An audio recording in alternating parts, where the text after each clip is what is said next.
ಬಸವರಾಜ ಬೊಮ್ಮಾಯಿ ರಾಜ್ಯದ ಮುಖ್ಯಮಂತ್ರಿಯಾಗಿದ್ದಂಥ ಸಂದರ್ಭದಲ್ಲಿ ಒಳ ಮೀಸಲಾತಿಯ ನಿರ್ಧಾರವನ್ನು ತೆಗೆದುಕೊಂಡಿದ್ದರು. ಅದು ಕೋರ್ಟ್ ಮೆಟ್ಟಿಲನ್ನು ಹತ್ತಿತ್ತು.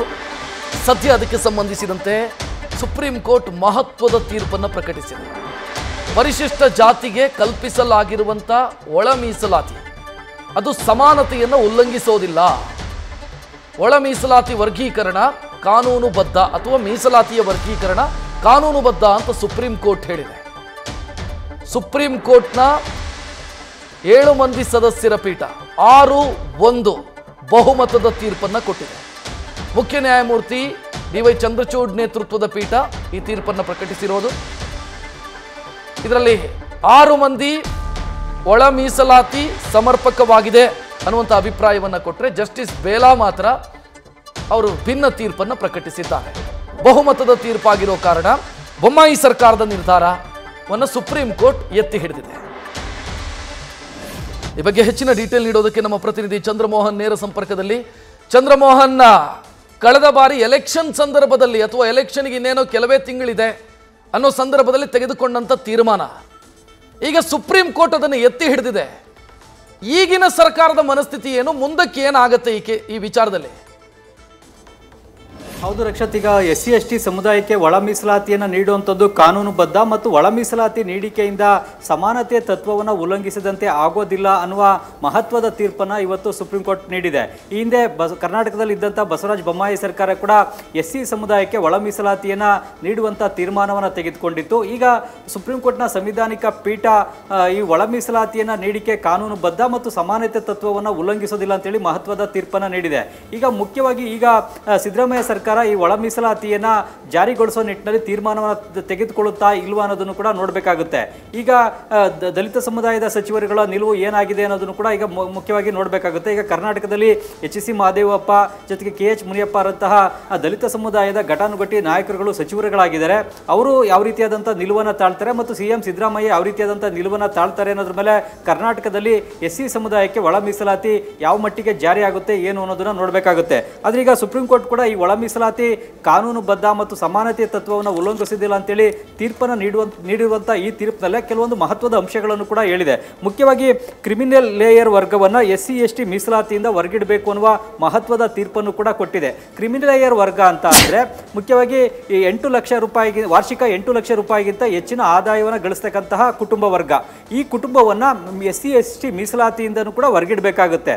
ಜೊತೆಗೆ ಯಾವುದಾದ್ರೂ ಒಂದು ಕುಟುಂಬ ಮೊದಲ ತಲೆಮಾರು ಮೀಸಲಾತಿಯಿಂದ ಉನ್ನತ ಹುದ್ದೆಯನ್ನು ಪಡ್ಕೊಂಡ್ರೆ ಎರಡನೇ ತಲೆಮಾರು ಮೀಸಲಾತಿಯನ್ನು ಪಡೆಯುವಂಥ ಹಕ್ಕಿರೋದಿಲ್ಲ ಅಂತ ಕೂಡ ಸುಪ್ರೀಂ ಕೋರ್ಟ್ ತನ್ನ ತೀರ್ಪಿನಲ್ಲಿ ತಿಳಿಸಿದೆ. ಈಗ ಮುಖ್ಯವಾಗಿ SC/ST ಮೀಸಲಾತಿಯಿಂದ ಲಾಭವನ್ನು ಪಡ್ಕೊಂಡು ಒಬ್ಬ ವ್ಯಕ್ತಿ ಯಾವುದಾದ್ರೂ ಯೂನಿವರ್ಸಿಟಿಯಲ್ಲಿ ಪ್ರೊಫೆಸರ್ ಆಗಿರ್ತಾರೆ ಅಥವಾ IAS IPS ಹುದ್ದೆಯನ್ನು ಪಡ್ಕೊಂಡಿರ್ತಾರೆ ಅಥವಾ ಸರ್ಕಾರದ ಇನ್ಯಾವುದೋ ಉನ್ನತ ಹುದ್ದೆಯನ್ನು ಪಡ್ಕೊಂಡಿರ್ತಾರೆ.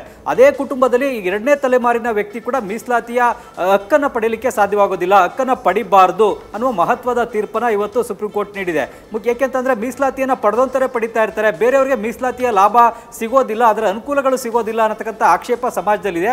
ಹೀಗಾಗಿ ಈ ಒಂದು ಅಂಶವನ್ನು ಪರಿಗಣಿಸನೆ ಇವತ್ತು ಸುಪ್ರೀಂ ಕೋರ್ಟ್ನ ಸಂವಿಧಾನಿಕ ಪೀಠ ಕೂಡ ತನ್ನ ತೀರ್ಪಿನಲ್ಲಿ ಈ ಅಂಶವನ್ನು ಕೂಡ ಸೇರ್ಪಡೆಯನ್ನು ಮಾಡಿದೆ. ಮೀಸಲಾತಿಯ ಲಾಭ ಬೇರೆಯವ್ರಿಗೂ ಕೂಡ ಸಿಗಬೇಕು, ಸಿಕ್ಕಂಥವ್ರಿಗೆ ಸಿಗುವಂಥದ್ದು ಸರಿಯಲ್ಲ. ಈ ಕಾರಣಕ್ಕಾಗಿ ಒಂದು ಕುಟುಂಬದಲ್ಲಿ ಮೊದಲ ತಲೆಮಾರಿನ ವ್ಯಕ್ತಿ ಮಾತ್ರ ಮೀಸಲಾತಿಯ ಲಾಭವನ್ನು ಪಡಿಬಹುದು, ಅವರು ಪಡ್ಕೊಂಡು ಉನ್ನತ ಹುದ್ದೆಯನ್ನು ಪಡ್ಕೊಳ್ಬಹುದು. ಉನ್ನತ ಹುದ್ದೆಯನ್ನು ಪಡ್ಕೊಂಡ ಬಳಿಕ ಅದೇ ಕುಟುಂಬದಲ್ಲಿ ಮತ್ತೊಬ್ಬ ವ್ಯಕ್ತಿ ಎರಡನೇ ತಲೆಮಾರಿನ ವ್ಯಕ್ತಿ ಅಂದರೆ ಆ ತಲೆಮಾರನ್ನ ಬಿಟ್ಟು ಅವರ ನಂತರ ಅವರ ಮಕ್ಕಳು ಆಗ್ಬೋದು, ಎರಡನೇ ತಲೆಮಾರಿನ ವ್ಯಕ್ತಿಗಳು ಮೀಸಲಾತಿಯನ್ನು ಪಡಿತಕ್ಕಂಥದ್ದು ಸರಿಯಲ್ಲ, ಸೂಕ್ತ ಅಲ್ಲ, ಅವರಿಗೆ ಮೀಸಲಾತಿಯನ್ನು ಪಡೆಯುವಂಥ ಹಕ್ಕು ಇಲ್ಲ, SC ಸಮುದಾಯದ ಮೀಸಲಾತಿಯನ್ನು ಪಡೆಯುವಂಥ ಹಕ್ಕಿಲ್ಲ ಅನ್ನೋ ಒಂದು ಮಹತ್ವದ ತೀರ್ಪನ್ನು ನೀಡಿದೆ.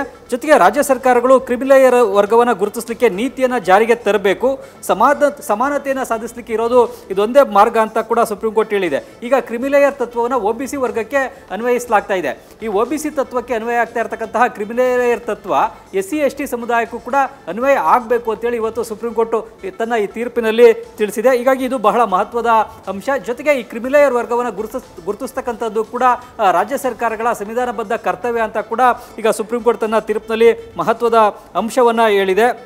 ಸುಪ್ರೀಂ ಕೋರ್ಟ್ನ ಒಟ್ಟು ಸಂವಿಧಾನಿಕ ಪೀಠದ 7 ಮಂದಿ ನ್ಯಾಯಮೂರ್ತಿಗಳ ಪೈಕಿ 6 ಮಂದಿ ಈಗ SC/ST ಸಮುದಾಯಕ್ಕೆ ಒಳ ಮೀಸಲಾತಿ ನೀಡುವಂಥದ್ದು ಕಾನೂನುಬದ್ಧ, ಸಂವಿಧಾನಬದ್ಧ ಮತ್ತು ಸಮಾನತೆ ತತ್ವದ ಉಲ್ಲಂಘನೆ ಅಲ್ಲ ಅಂತ ಹೇಳಿದೆ. ಜೊತೆಗೆ ಈ ಒಂದು ಅಂಶಗಳನ್ನು ಕೂಡ ಬಹಳ ಪ್ರಮುಖವಾಗಿ ತಮ್ಮ ತೀರ್ಪಿನಲ್ಲಿ ಪ್ರಕಟಿಸಿದ್ದಾರೆ. ಹೀಗಾಗಿ ಇದು ಈಗ ರಾಜ್ಯದಲ್ಲಿ SC/ST ಸಮುದಾಯದ ಮೀಸಲಾತಿಯನ್ನು ಪಡೆತಕ್ಕಂಥ ಎಲ್ಲ ಕುಟುಂಬಗಳ ಮೇಲೂ ಕೂಡ ಪರಿಣಾಮವನ್ನು ಬೀರ್ತಕ್ಕಂಥದ್ದು. ಏಕೆಂತಂದ್ರೆ ಒಂದು ಕುಟುಂಬದಲ್ಲಿ ಮೊದಲ ತಲೆಮಾರಿನ ವ್ಯಕ್ತಿಗಳು SC/ST ಸಮುದಾಯದ ಮೀಸಲಾತಿಯನ್ನು ಪಡ್ಕೊಂಡು ಉನ್ನತ ಹುದ್ದೆಯನ್ನು ಪಡ್ಕೊಳ್ಬಹುದು.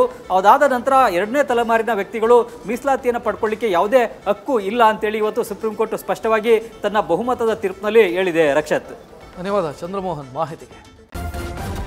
ನ್ಯೂಸ್ ಫಸ್ಟ್ ನಿರ್ಭೀತಿಯಿಂದ ನಿಮ್ಮ ಪರವಾಗಿ.